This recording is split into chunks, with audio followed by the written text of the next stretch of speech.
Salut les gars, bienvenue dans le temple du spectacle. C'est parti.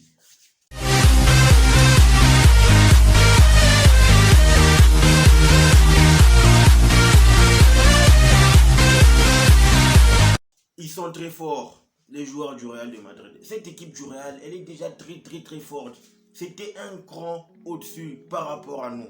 Sérieusement, il n'y avait pas photo. Déjà, le match aller avait déjà dessiné, n'est-ce pas, le destin de Chelsea dans cette Ligue des Champions. Et on l'a vu, le Real a confirmé aujourd'hui. Pourquoi? Parce que en face de Chelsea, il y avait une équipe ultra organisée. Il y avait une équipe qui était vraiment bien huilée. Il y avait une équipe avec un bon collectif. Il y avait une équipe avec un maître sur les abords du terrain. Oui, c'est ce qu'on a vu aujourd'hui.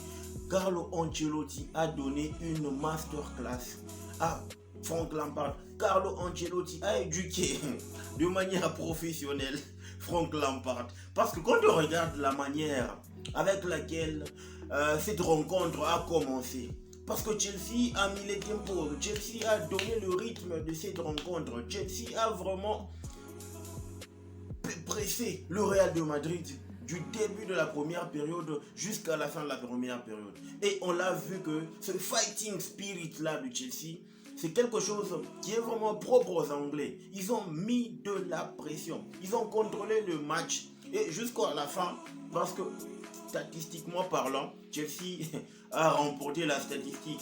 Mais les buts sont allés du côté du Real de Madrid. Sérieusement, quand on a vu la compo de Chelsea, moi déjà premièrement je me suis dit, non mais sérieusement, qu'est-ce que Lampard est en train de s'imaginer en tête? Qu'est-ce qu'il se dit? Il se dit quoi par rapport, n'est-ce pas, à cette rencontre? Parce que déjà, il faut remonter les deux buts. Mais en remontant les deux buts, toi tu commences par une composition qui vient de nulle part. Il n'y avait qu'un seul attaquant. Tu n'as eu que Kai Havertz en pointe seul. Il est accompagné par N'Golo Kanté ainsi que Conor Gallagher. Les deux sont des milieux soit offensifs soit défensifs. Les milieux relayeurs, ces deux-là. Mais à quel moment ils ont été compatibles sur les ailes? C'est là que moi je me suis posé la question. C'est vrai, mais d'un côté, dans la philosophie de Lampard, il voulait, n'est-ce pas, stopper la casse. Il voulait, n'est-ce pas, préserver la première période pour pas prendre beaucoup de buts afin de dérouler en deuxième période. Mais malheureusement, c'était sans compter sur ses faiblesses. Parce que Chelsea, avec Lampard, depuis que Lampard est du côté de Chelsea, on sent que cette équipe ne fait que regresser. On sent que cette équipe n'avance pas. On sent que cette équipe n'a plus d'âme. Mais ce fighting spirit nous a menti, nous a bluffé pour dire, c'est vrai, depuis que Chelsea est Chelsea, depuis que Tuchel est parti, c'était la plus belle manière que Chelsea répondait sur le terrain. Là, on s'est dit, voilà, le Real est mal barré parce que Chelsea s'est réveillé. La première partie, lors du match aller, n'a pas été convaincante de la part de Chelsea. Mais là, on retrouve Chelsea au match retour qui carbure, n'est-ce pas? Qui contrôle le jeu, qui contrôle les stats. Sérieusement, ça nous a plu. Surtout le petit N'Golo Kanté. Au milieu, il a très bien joué sur son couloir droit là. Il a joué très bien à l'aile droit parce qu'il a très bien contrôlé le match. Et on s'est dit, non, Kanté, il revient. Surtout qu'il a peu de matchs dans ses jambes. Il a peu de matchs comparativement à ses coéquipiers. Mais malheureusement, il a vraiment manqué le rythme. Il a manqué du rythme. Moi, sérieusement, à la fin de la période, je voyais Chelsea remporter la première période. N'eût été, n'est-ce pas, la maladresse de Marc Cucurella. Mais je me demande comment il a pu contrôler la balle à ce niveau-là. Comment? Sérieusement, ça ne se contrôle pas. On tire directement. N'eût été sa maladresse, Chelsea aurait mené, n'est-ce pas, dans cette rencontre. Oui, et cela aurait pu changer la physionomie du match. Mais à partir du moment où on clôt la première période sur le score de 0-0, on revient en deuxième période. C'est là que le Real a déroulé. C'est là que j'ai loué la masterclass de Carlo Ancelotti. C'est là que j'ai loué, n'est-ce pas, le speech que Carlo Ancelotti leur a donné, n'est-ce pas, à la pause pour dire, les gars, vous avez... C'est de votre responsabilité à vous de contrôler ce match. C'est de votre responsabilité à vous d'imposer votre rythme. Et on a vu, ça s'est équilibré. Le Real a déroulé, le Real a contrôlé, le Real a commencé à faire tourner Chelsea en bourrique. Déjà que Chelsea cette saison c'est bourrique, ce sont des bougres qui jouent sur le terrain. Et de là à leur tourner en bourrique durant toute la rencontre. Chapeau à Carlo Ancelotti. Chapeau à Carlo Ancelotti. Mais que dire du contrôle de Rodrigo pour aller chercher ce premier but là. Aller chercher ce premier but là. Sérieux, le Real est complet. Le Real est complet. Que ce soit du côté de chez Vinicius ou du côté de chez Rodrigo, le Real est ultra complet. C'est là que ça a fait toute la différence. Chelsea ne s'est pas retrouvé durant toute la deuxième période. On a eu l'impression que chacun avait sa période, hein. Sérieusement, parce que Chelsea a tout donné durant la première période. Alors comme le Real est tout grand, ils ont dit calme. Ils ont contrôlé la deuxième. C'est là que j'ai loué le savoir-faire de Modric. Modric, sérieusement, au milieu de terrain. Sérieusement, ce gars, pour moi, c'est comme du vin. Plus il vieillit, plus il est bon.